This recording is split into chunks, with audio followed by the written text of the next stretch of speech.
Amb l'arribada de les vacances d'estiu, el cos de Mossos d'Esquadra ha començat una campanya preventiva per evitar robatoris tant a comerços com a domicilis. Una campanya que rep el nom de Gregal i que va destinada a associacions de comerços, associacions de veïns i també en l'àmbit de la seguretat a la xarxa viària. Pel que fa als comerços, els Mossos recomanen estar molt atents i evitar distraccions quan hi ha una gran afluència de clients.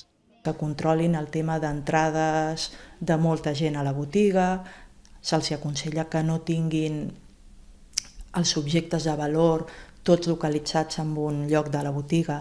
En comerços que són més de risc, com poden ser joieries, sempre els hi recomanem que a part de tenir-los tancats en vitrines, quan treguin peces no treguin moltes de cop perquè no els hi puguin despistar, que no acceptin targetes de crèdit si no estan segurs que aquella és vàlida.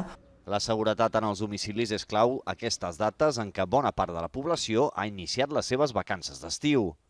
Dins la campanya Gregal, els Mossos realitzen una sèrie de recomanacions bàsiques, com passar el pany cada vegada que surt al carrer, tancar sempre les finestres quan es surti de casa i no amagar claus en determinats llocs que puguin semblar segurs. Quan marxen de vacances, que alguna persona de la seva confiança els hi agafi la correspondència de la bústia, ja que és un indicatiu de que en aquell habitatge no hi ha ningú.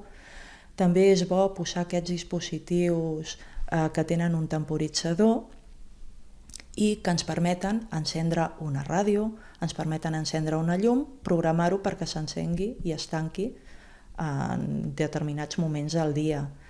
També parlem de deixar roba estesa, però si marxem molt de temps hem de fer com el correu, que algú ens la reculli.